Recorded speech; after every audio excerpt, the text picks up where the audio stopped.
All right, guys, we're here. We made it. We made it. It's been a long off season, a historic off season, so it's been a lot of fun. Appreciate all you guys tuning in. If you thought you saw this video this morning, you did. I keep making videos where I want to show you guys highlights. I had highlights rolling of all the players I have in my top 5 to watch for the Hall of Fame game tonight. And YouTube keeps telling me I'm a naughty boy, so I had to take it down. I don't want anything to go wrong with the channel, but I'm going to re-record it without using the highlights and let you guys know it's really close to the game now. I know it's not the same as if it would have come out this morning, but I'm going to give my takes on what I want to see today. We're just going to kind of fly through these a little bit.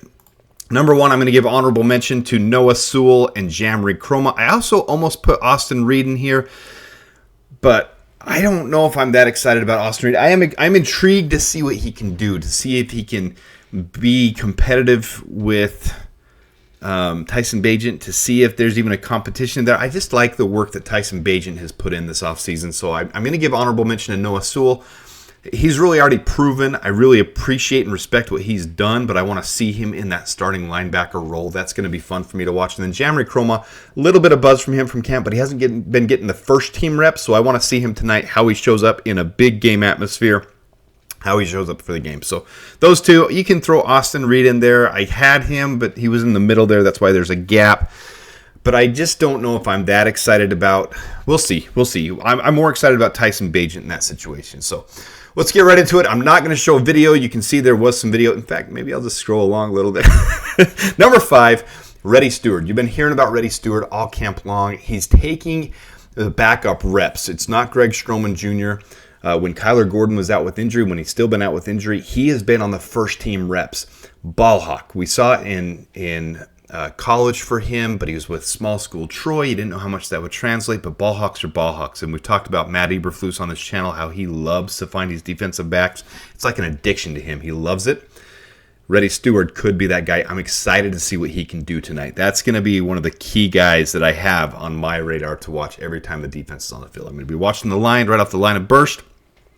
Right off those bursts, right off the get off whenever it's snapped, and then on the defensive side, seeing where he's lined up. He's not just going to be in the nickel tonight because he was an outside cornerback in college, so I think he's going to play both corner and nickel, but I think primarily nickel because that's the position that he's really been playing in camp, and I think that's what they're carving out for him. So maybe he won't play outside. Maybe he'll just play nickel, but I'm excited to watch him play. All right, I had all these highlights lined up. Stinks, man, but I can't do it. So Number 4, Tory Taylor. So this is the storyline. I think everyone's going to be excited about watching Tory Taylor because that first time he pins someone within, change the picture here to be, that's where they down it. Anyways, there's him punting, downing it again. First time he pins it within the 10-yard line on the opposing team when Houston has to start inside the 10. This fan base is going to go absolutely nuts. Going to go bonkers. They're going to go wild for it. I'm all for it. I'm going to go wild at home. As you guys know, as you followed me on draft night, I was not the most thrilled about the pick only because I wanted Austin Booker. Then when we traded back in, it was all worth it. And nobody saw Tory Taylor coming, though. I didn't see Tory Taylor. I said late round, we could get the BYU kid who was the second best punter. We can get him in the 6th, 7th if we use trade capital and get a 7th rounder to go with, trading down slightly back from blah, blah, blah. It didn't work out that way. We got Tory Taylor, and I'm so happy we did. So number 4, Tory Taylor. Number 3, Velus Jones Jr. This is a play where he did a jet sweep out of the back. You can see it goes down the sideline, takes it to the house for a touchdown. Velus Jones last year, he's so undervalued by our own fan base, and I can't wait for him to show up this year. Now, the biggest reason, the kickoff rule. That's going to be the big storyline for everyone in this game. When that first kickoff happens, everyone's going to be glued to see that XFL-style kickoff. Will Velus Jones take the kickoff in preseason? Well, the starters aren't starting, so I don't know if he will take the kick returns, and that's what makes me nervous. Either way, I'm excited to see him as a wide receiver and to get some of those jet sweeps out of the backfield. Is Shane Waldron going to open up his whole playbook for the Hall of Fame game? I doubt it. But it will be fun to see anytime Velus touches the ball because I think he and number 2 are the ones that I think have put a lot of work in. But Velus Jones, here's him on a kick return as well. This is him taking the kick return. He's electric. He's going to be fun to watch this year. I think he's going to be one of the top kick returners in the league, if not the top, and he's going to have at least a kick return for a touchdown. He's going to keep that high average, 27 yards, which gives us positive field position. The field position game is big. You look at We traded and we take the 4th round pick and we picked Tory Taylor. Obviously, field position battle is a big thing for us, and we want to fix those little things to be a competitive team. Velus Jones does the same thing on special teams. All right, number 2, Tyler Scott. All off season. I think this one I could actually play with no problems because this is from camp. There was no issues with this one being played.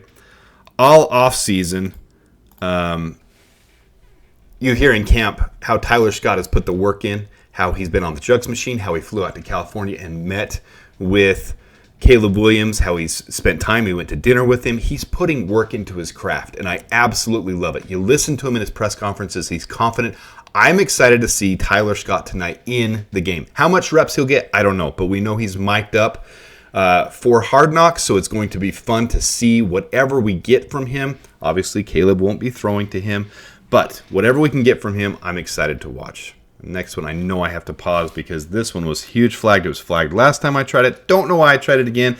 Definition of insanity, doing the same thing over and over again and expecting different results.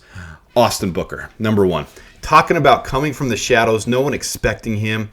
I'm stoked. The very first defensive snap, my eyes will be right on him. This tape on him that I wish I could show you guys, he is so elite. That's him right here on the right side of your screen.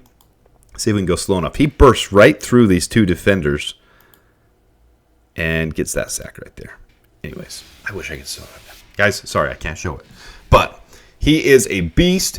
All offseason, he's put on weight. He's done all the little things. He's spending time with personal coaches, same coach as Max Crosby. He's getting an endorsement from the league. He's still in the shadows because no one's expecting him to be a defensive end 1. In fact, you keep hearing the national media saying the Bears are still missing another defensive end. Opposite of Montez Sweat. They're not even giving Montez Sweat the credit he deserves. So, Austin Booker, number 1. I absolutely think he's going to light it up tonight. I'm going to give my prediction tonight. I don't think he's going to get that much time, so I'm going to say at least get a sack. If he gets more than a quarter's worth of work, which I don't think he will, they're going to spend more time on these backup guys to be able to get some reps and see what we can do to trim down the 90-man roster. In fact, I should put on here Dominique Robinson too, because both Austin Booker and Dominique Robinson put work in this offseason to their bodies. Now, Dominique Robinson, we know, transitioned from being a wide receiver and a quarterback and to be a defensive end, didn't even play that long, in college, and now here, and it's been a couple years, but sometimes it takes that long for a guy to click.